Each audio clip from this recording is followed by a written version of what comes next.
Hello বন্ধুরা, কেমন আছেন সবাই? সিম্পলি আবান্তিকার নতুন একটি ভ্লগে আপনাদের স্বাগত জানাই। আমেরিকা, স্বপ্নের দেশ আমেরিকা, সম্ভাবনার দেশ আমেরিকা। প্রত্যেক বছর দুচোখ ভরা স্বপ্ন নিয়ে বহু মানুষ পাড়ি জমায় আমেরিকায়। কেউ আসেন উচ্চশিক্ষার জন্যে, কেউ আসেন কর্মসূত্রে। সম্পূর্ণ নতুন একটি দেশ আমেরিকা। সেখানে আসার পর আপনাকে কিন্তু অনেক ধরনের কালচারাল ডিফারেন্সেসের সাথে কিন্তু অ্যাডজাস্ট করতে হবে। তাই আমেরিকা আসার আগে থেকে অবশ্যই মানসিকভাবে প্রস্তুত হন। আমেরিকা আসার আগে অবশ্যই কিছু কিছু বিষয় নিয়ে সতর্কতা অবলম্বন করুন। কি সেই সতর্কতা জানতে হলে স্কিপ না করে পুরো ভিডিওটা আমার সাথে দেখুন। ভিডিওটি ভালো লাগলে লাইক করবেন আর অবশ্যই চ্যানেলটিকে কিন্তু সাবস্ক্রাইব করবেন। সম্পূর্ণ নতুন একটি দেশ আমেরিকায়, সেখানকার মানুষরা কিন্তু নিজের কাজ নিজে করতে অভ্যস্ত। তাই আমেরিকাতে আসার পর আপনাকেও কিন্তু নিজের কাজটা নিজেকেই করতে হবে।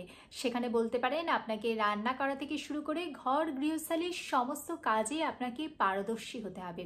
আপনাকে এক কথায় দশভুজায় পরিণত হতে হবে। বেশ কয়েক বছর ধরে নিজের সমস্ত কাজ করার পর একটা সময় দেখবেন আপনার ইন্টারপার্সোনাল স্কিলটা কতটা বেশি ডেভেলপ করে গেছে। আজকে দেশেতে আপনাকে সাহায্য করার জন্য আপনার আশপাশে প্রচুর মানুষজন থাকতেন, তাদের উপরেতে আপনি নির্ভরশীল ছিলেন, কিন্তু আমেরিকাতে কয়েক বছর থাকার পর নিজের কাজ নিজে করতে করতে দেখবেন আপনি কতটা আত্মনির্ভরশীল মানুষে পরিণত হয়েছে। আমেরিকার পাবলিক ট্রান্সপোর্টের অবস্থা কিন্তু বেশ খারাপ। আপনি আমেরিকায় গিয়ে কোথায় থাকছেন তার উপরে নির্ভর করছে আপনি কতটা পাবলিক ট্রান্সপোর্টের সুবিধা পেতে পারেন। যদি আজকে আপনি নিউ ইয়র্ক বা নিউ জার্সির মতো কোনো বড় শহরে গিয়ে থাকেন তাহলে সেখানে পাবলিক ট্রান্সপোর্টের সুবিধা পাবেন, কিন্তু যদি আপনি কোনো হিউস্টন, ডালাস, স্যান অ্যান্টোনিওর মতো কোনো মাঝারি বা ছোট মানের শহরে গিয়ে থাকেন তাহলে কিন্তু সেখানে পাবলিক ট্রান্সপোর্টের অবস্থা কিন্তু প্রায় পাবেন না। সেখানে যোগাযোগের একমাত্র মাধ্যম হবে আপনার নিজস্ব গাড়ি বা ক্যাব সার্ভিস বা কোনো বন্ধুর গাড়ি। তাই পাবলিক ট্রান্সপোর্টের উপর নির্ভরশীলতা কিন্তু আমেরিকাতে যাওয়ার পর আপনাকে হয়তো একটু কমাতে হবে, যেটা আমাদের দেশের মানুষরা প্রায় ভাবতেই পারেন না। আমাদের দেশে এমন প্রচুর মানুষ রয়েছেন যাদের নিজস্ব গাড়ি ছাড়াই সারা জীবন তাদের নিজের দেশে কাটিয়ে দেওয়া সম্ভব, কিন্তু সেটা কিন্তু আমেরিকাতে এসে প্রায় সম্ভব নয়। তাই আমেরিকায় আসার আগে বলবো আপনার ড্রাইভিং স্কিলটাকে একটু রপ্ত করে আসুন। আর দেশে যদি আপনার ড্রাইভিং লাইসেন্স থেকে থাকে তাহলে অবশ্যই আপনার ড্রাইভিং লাইসেন্সকে ইন্টারন্যাশনাল ড্রাইভার্স পারমিটে কনভার্ট করিয়ে আনুন, যাতে আমেরিকায় আসার পর আপনার একটু সুবিধা হয়ে থাকে। আমেরিকা আসার আগে আপনি অবশ্যই ভাবনা চিন্তা করে রাখুন যে আমেরিকায় আসার পর আপনি কোথায় থাকবেন। যদি আপনি জব পারপাসে এসে থাকেন এবং যদি আপনি ফ্যামিলি নিয়ে আসেন তাহলে আপনি কোথায় থাকবেন। আর যদি আপনি সিঙ্গেল আসেন তাহলে আপনার কি আমেরিকাতে কোনো বন্ধু বান্ধব বা কোনো অফিস কলিগ রয়েছে যার সাথে আপনি শেয়ারে থাকতে পারেন। এইরকম ভাবনা চিন্তা করে আসুন, কারণ কোভিডের পর থেকে আমেরিকাতে কিন্তু হাউস রেন্টের পরিমাণ কিন্তু অত্যাধিক বেড়ে গেছে। হাউস রেন্ট নিতে গেলে আপনাকে আগে থেকেই কিন্তু একটু ধারণা নিয়ে আসতে হবে আপনি কোথায় হাউস রেন্ট নেবেন। আপনি যদি স্কুল এরিয়াতে নিতে চান বা মার্কেট প্লেসে নিতে চান বা আপনি ওয়ার্ক প্লেসের আশপাশে নিতে চান, সেখানকার অ্যাপার্টমেন্টগুলোর রেন্ট কীরকম বা সেখানকার ক্রাইম রেট কীরকম বা সেখানে সেই সোসাইটিতে তার কীরকম অ্যাপ্লায়েন্সেস রয়েছে বা সেই সোসাইটিটা কত বছরের পুরনো, এর উপরেই কিন্তু হাউস রেন্টের পরিমাণ নির্ধারিত হয়ে থাকে।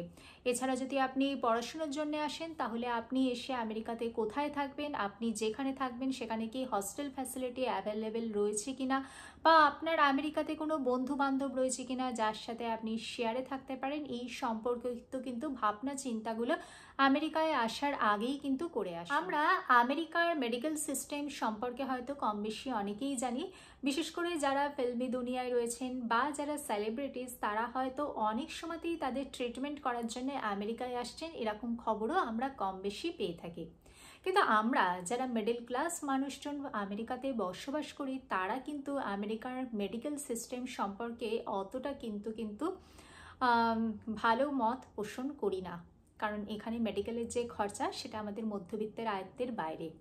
আমরা কম বেশি ইন্স্যুরেন্স সকলেই পেমেন্ট করে থাকি, কিন্তু তার সত্ত্বেও আমাদের যে ডক্টর ভিজিট করার জন্যে যে যতদিন আমাদেরকে ওয়েট করতে হয় একটা ডক্টরের অ্যাপয়েন্টমেন্ট পেতে গেলে, বা একটা সাধারণ কোনো ব্লাড টেস্ট বা কোনো মামুলি টেস্ট করতে গেলে, বা সাধারণ একটা সার্জারি করতে গেলে, তাতে আমাদের আমেরিকার মেডিকেল সিস্টেমের ওপরে কিন্তু একটু প্রশ্নচিহ্ন থেকে থাকে। আর তাছাড়া যা মেডিকেলের যে খরচা সেটা আর নাই বা বললাম।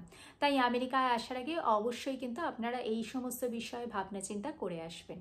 এরপরে আসি আমেরিকার শিক্ষা ব্যবস্থা সম্পর্কে।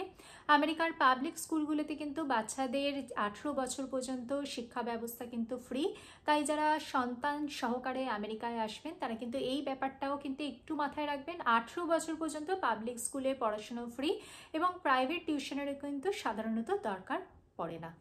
আপনার দেশে রয়েছে আপনার পরিবারের প্রিয় মানুষজন, আপনার দেশে রয়েছে আপনার প্রিয় বন্ধু বান্ধব, কিন্তু আমেরিকাতে থাকার পর সেই প্রিয় মানুষজনের সাথে যোগাযোগের মাধ্যম হয়ে উঠবে আপনার টেলিফোন বা আপনার হোয়াটসঅ্যাপের ভিডিও কল।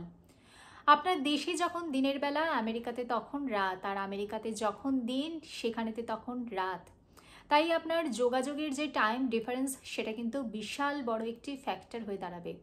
আপনি ভাবছেন কোনো অকেশনে দেশে যাবেন, সেটাও হয়তো সবসময়তে পসিবল হবে না, কারণ তার জন্যে বাধা হয়ে দাঁড়াবে ফ্লাইট ফেয়ার, তার জন্যে বাধা হয়ে দাঁড়াবে সময় বা ছুটি। তাই সেই বিষয়গুলো কিন্তু আপনাকে মাথায় রাখতে হবে। আজকে আপনার দেশে হঠাৎ করে কোনো বিপদ হলো, আপনি হয়তো সেই বিপদে আপনার প্রিয় মানুষটির পাশে থাকতে পারবেন না। সেইগুলো কিন্তু আমেরিকায় আসার আগে অবশ্যই মাথায় রাখবেন, নয়তো আমেরিকাতে আসার পর আপনি হয়তো মানসিকভাবে চাপে পড়বেন। আমাদের দেশে বিকেলবেলাতে আমরা অনেক সময়তেই হয়তো আমাদের পার্কে যেতাম, বা আমাদের প্রিয় মানুষজনের সাথে ভেলপুরি, পাপড়ি চাট, ফুচকা, ঘুগনি, সিঙ্গাড়া এইসব খেতে বেরাতাম। আমেরিকাতে আমরা এই সমস্ত জিনিস সবগুলোই পাবো, কিন্তু সবই ফ্রোজেন বা নিজের ঘরে বানানো। সেই সেই স্ট্রিট ফুডের সেই স্বাদটা হয়তো আমরা সবসময়তে পাবো না। সেই বিষয়গুলো মাথায় রাখতে হবে। আর যারা ভেজিটেরিয়ান তাদেরও কিন্তু লিমিটেশনটা একটু বেশি, কারণ আমেরিকার বেশিরভাগ রেস্টুরেন্টই কিন্তু নন ভেজ। তাই আপনাদের ভেজিটেরিয়ান খাবার খেতে হলে কিন্তু নিজের বাড়িতেই খেতে হবে, আদারওয়াইজ ভেজিটেরিয়ান রেস্টুরেন্ট পাবেন, কিন্তু সেটা কিন্তু ভীষণই লিমিটেড। আর যারা ছোটবেলা থেকে পুকুরের টাটকা মাছ বা তাদের বাগানের টাটকা সবজি খেতে অভ্যস্ত, তাদেরও কিন্তু সেইগুলোকে বাদ দিয়ে ফ্রোজেন মাছ, মাংস বা ফ্রোজেন শাকসবজিতে অভ্যস্ত হতে হবে। সেই ব্যাপারগুলোও কিন্তু একটু মাথায় রাখবেন। নেক্সট আসছি আমেরিকার কাজের বাজার। আমেরিকার কাজের বাজার সম্পর্কে বলতে গেলে বলতে হয় যে আমেরিকার কাজের বাজার কিন্তু অনেক বেশি ডিসিপ্লিনড, অনেক বেশি প্রফেশনাল, এবং এখানে কিন্তু ওয়ার্ক লাইফ ব্যালেন্স কিন্তু অনেক বেশি। সেখানে অফিসের বস আপনাকে কিন্তু স্যাটারডে সানডে কোনো কাজের আপডেট চাইবে না বা কোনো মিটিং কল করবে না, কিন্তু অফিস আওয়ার্সে কিন্তু আপনার কিন্তু কাজের প্রেশার কিন্তু অনেকটাই বেশি থাকবে। বর্তমানে আমেরিকাতে যেহেতু সারা বিশ্বের মানুষের কেন্দ্রস্থল, তাই প্রতিযোগিতা প্রচণ্ড বৃদ্ধি পেয়েছে, পাশাপাশি এআই এর আবির্ভাব ঘটেছে, তাই বর্তমানে কিন্তু বহু মানুষের কাজ চলে যাচ্ছে। তাই আপনাকে স্কিলকে আপগ্রেড করতে হবে, এবং আপনার স্কিলকে আপগ্রেড করে আপনাকে আর 5 জনের থেকে কিন্তু নিজের আলাদাটা জাহির করতে হবে। নয়তো প্রতিযোগিতায় যদি আপনি পিছিয়ে পড়েন, তাহলে কিন্তু আপনারও কাজ চলে যেতে পারে। সব সময়তে কিন্তু আপনার স্কিলকে আপগ্রেড করতে হবে, নিজের ল্যাঙ্গুয়েজকে ডেভেলপ করতে। ডোনাল্ড ট্রাম্প দ্বিতীয়বার আমেরিকার প্রেসিডেন্টের সিংহাসনে বসার পরেই নিয়ে চলেছেন একের পর এক গুরুত্বপূর্ণ পদক্ষেপ। তাই যারা বর্তমানে আমেরিকাতে বসবাস করছেন প্রবাসী বাঙালিরা, তারা কিন্তু প্রত্যেক দিন প্রায় আতঙ্কের প্রহর গুনছেন। অনেক মানুষ লে অফের শিকার হচ্ছেন, বিশেষ করে যারা H1B ভিসাতে রয়েছেন তারা লে অফের শিকার হলে তার প্রভাব পড়ছে মারাত্মকভাবে।